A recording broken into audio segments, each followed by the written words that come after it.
Gandang buhay mga kabutingting, meron tayong gagawin dito na isang Redmi 9C.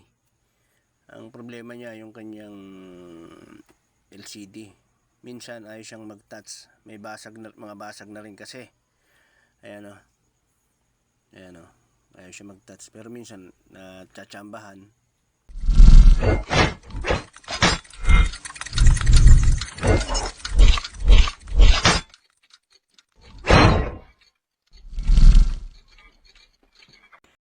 Kaya ang gagawin natin, magpapalit na tayo ng LCD kapag ganito. Ayan o. Na minsan nagdo-double touch na siya. Nagtatouch mag-isa. Ghost touch. Ayan. Ayan. Kaya gagawin natin, una, ito, yung SIM tray niya, tanggalin natin para hindi siya maging istorbo. Ayan. Wala kaming pakialam! Tapos yan, yung dito sa back cover niya, ayan o. Nakikita nyo kulay puti na yan. Wala na siyang button eh. Ayan, pero papalitan na rin natin yan. Ayan. Kaya hindi siya ma-i-off. Hindi na siya mapindot. Pati yung kanyang fingerprint wala na. Napagawa na rin kasi ito, nabuksan na. Ayan. Kaya, ayan o, nilagyan na ng tape. Kaya ang gagawin natin dito, magpapalit tayo ng LCD, pati yung kanyang side button. Ayan. Ito, magtatanggal kayo ng tornilyo dito sa board cover. Ayan, tanggalin natin lahat yung mga tornilyo. Tsaka doon sa charging board niya, kasi yung flex nung ating LCD doon dadaan. Masikip siya pagka mayroong cover, kaya kailangan tanggalin din yun para wala siyang maging problema. Tapos pag natanggal natin yung itong mga tornilyo, ang isusunod naman natin, iaangat natin yung flex ng battery at saka yung flex ng LCD. Ayan. Ito yung sa battery, angat natin yan. Sunod ito yung flex ng ating LCD. Ayan. Hindi na natin tatanggalin yung battery kasi nakaibabaw naman siya. Tapos dito, ayan yung sinasabi ko kanina, tatanggalin din natin yan. Yung cover para makatanggal natin ng maayos at ilagay natin mamaya yung flex, may pasok natin dyan ng maayos din. Ayan. Walang sabit. Ayan ang gagawin natin para ayan, ito ay Redmi 9C. Ayan. Tanggal nyo yan. Susunod natin yung kanyang LCD na mismo yung tatanggalin natin. Ayan, sikwatin lang natin. Ayan, hanap tayo. Ayan, medyo masikip eh. Ayan.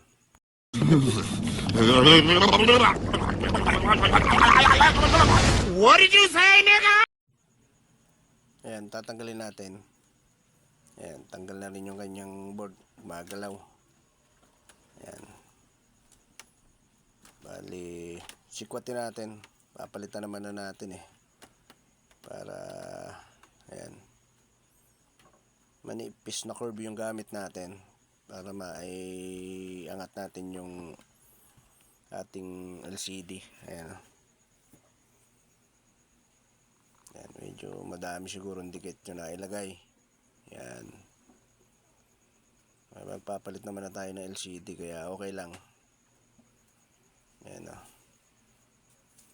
Kaya na iangat nyo na yan, ang susunod nyong gagawin, yung kanyang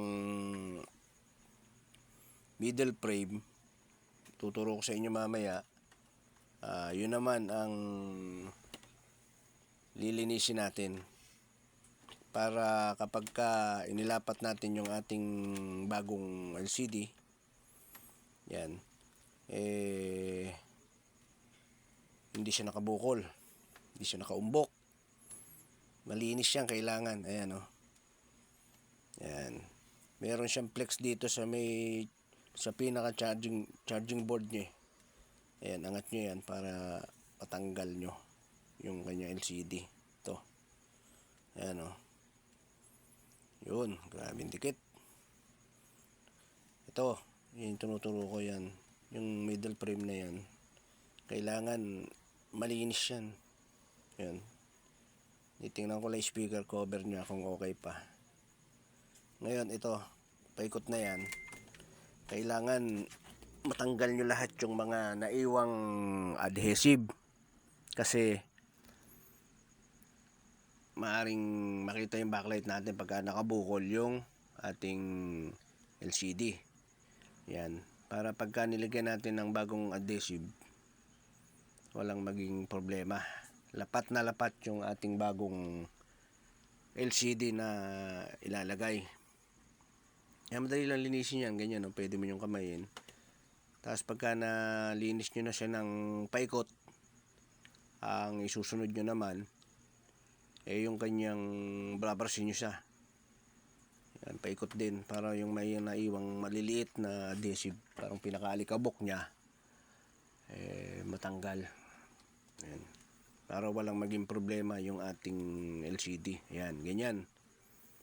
Pagka brush nyo, yan, pwede nyo nang ilapat yung ito yung bagong LCD, ito yung luma. Kailangan parehas din yan. May mga compatible naman ng mga brand ng LCD. Ayan o. Parehas siya. Ganun ang gagawin nyo para wala maging problema. Ngayon ito, kailangan yung tanggalin yung kulay blue na yan. Kasi dikit yan para itong ating LCD flex. Yan. Mailapat nyo ng maayos, ganyan. Tapos yung siya dikit. Idiin nyo lang naman ng konti yan ganyan o. Lapat na siya.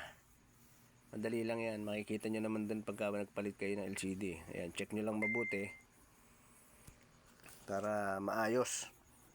Ngayon, ang pagsusuot dito nyan, unahin nyo yung mahabang flex sa papunta sa mainboard. Tapos yung maliit papunta ron sa may charging board, ang isusunod nyo pa ganyan o. Ayan. Ganyan ang gagawin nyo. Ayan, tinanggal na natin yung kanyang mainboard muna kasi nalalaglag Ayan, ganyan. 2 hours later. Ayan, ilapat na natin. Bali ito, testing pa lang to Hindi pa to yung pinali. Hindi pa nakadikit yung ating LCD.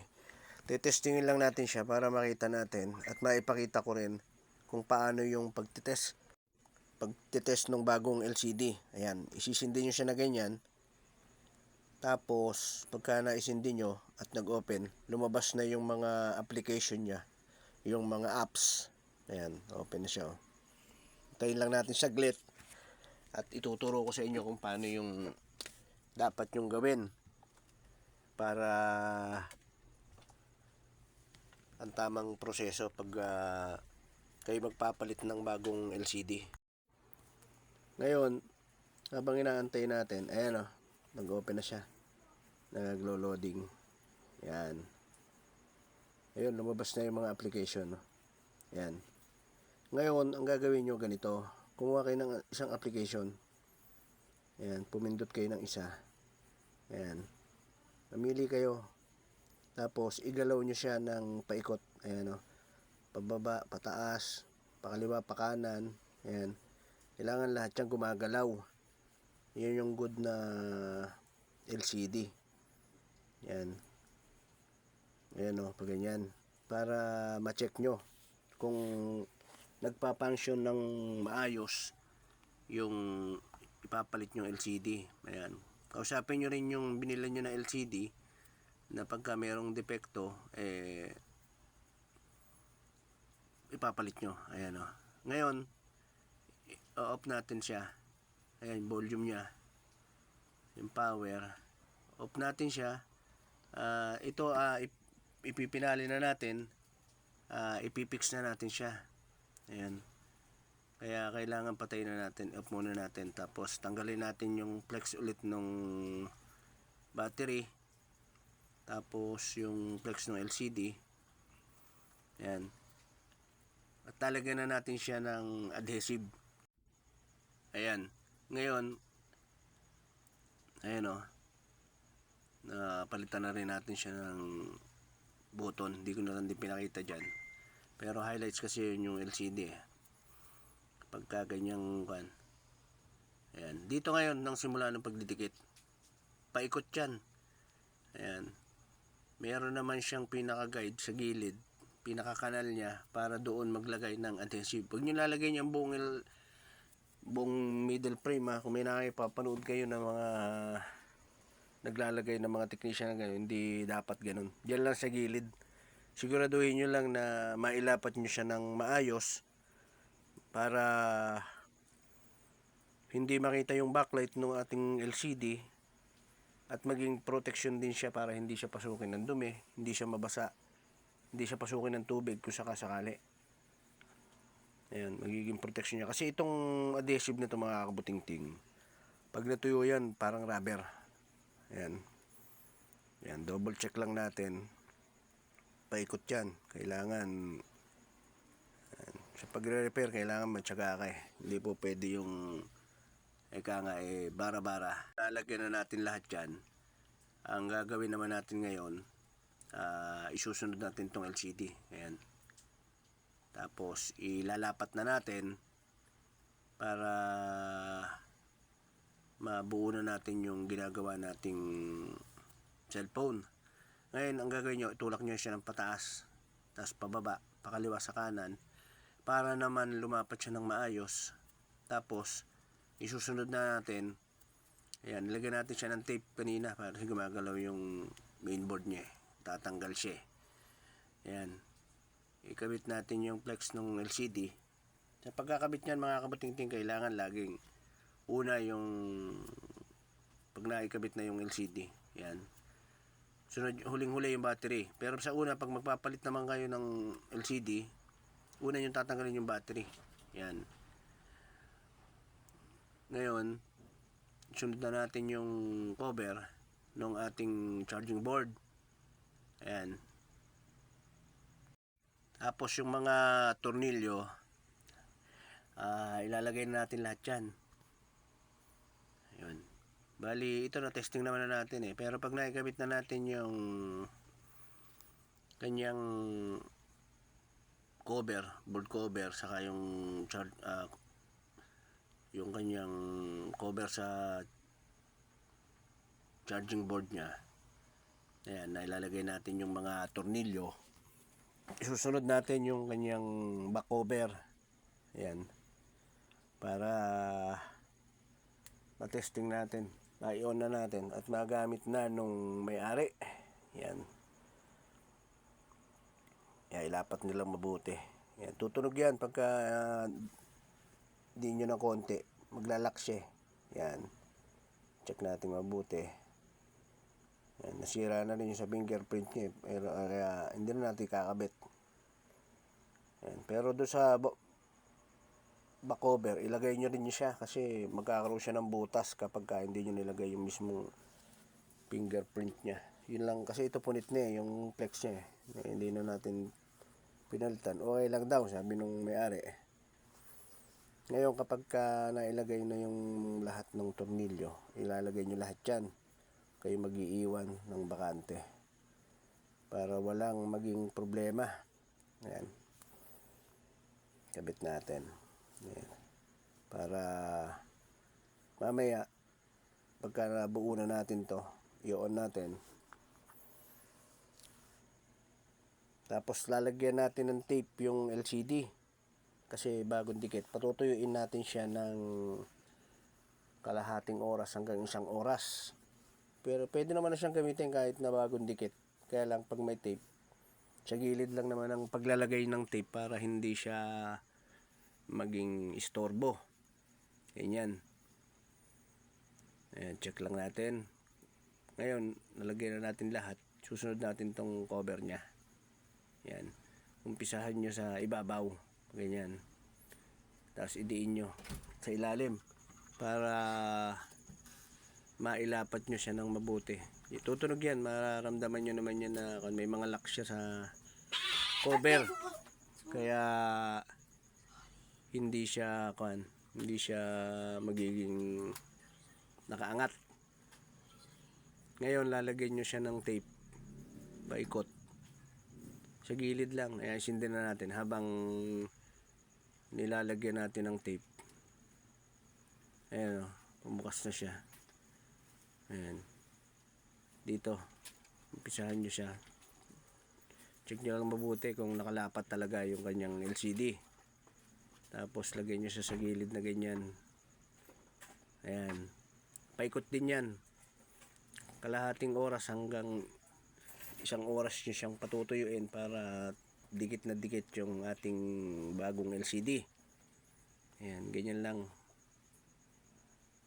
Ayan, na natin. Iwasan nyo lang dun sa may volume saka sa power na matapan kasi baka madiin siya. Baka mag-reset yung inyong cellphone o anong magkaroon ng problema. Ayan, okay naman na siya. Ayan o. Ayan. Magagamit na siya nung may-ari. Okay. Pati yung volume yan, nag-working naman. Ayan o. Oh. Down. Yun, okay. Yan, okay na siya. Yun, cancel. Yun, okay. Magagamit na nung may-ari.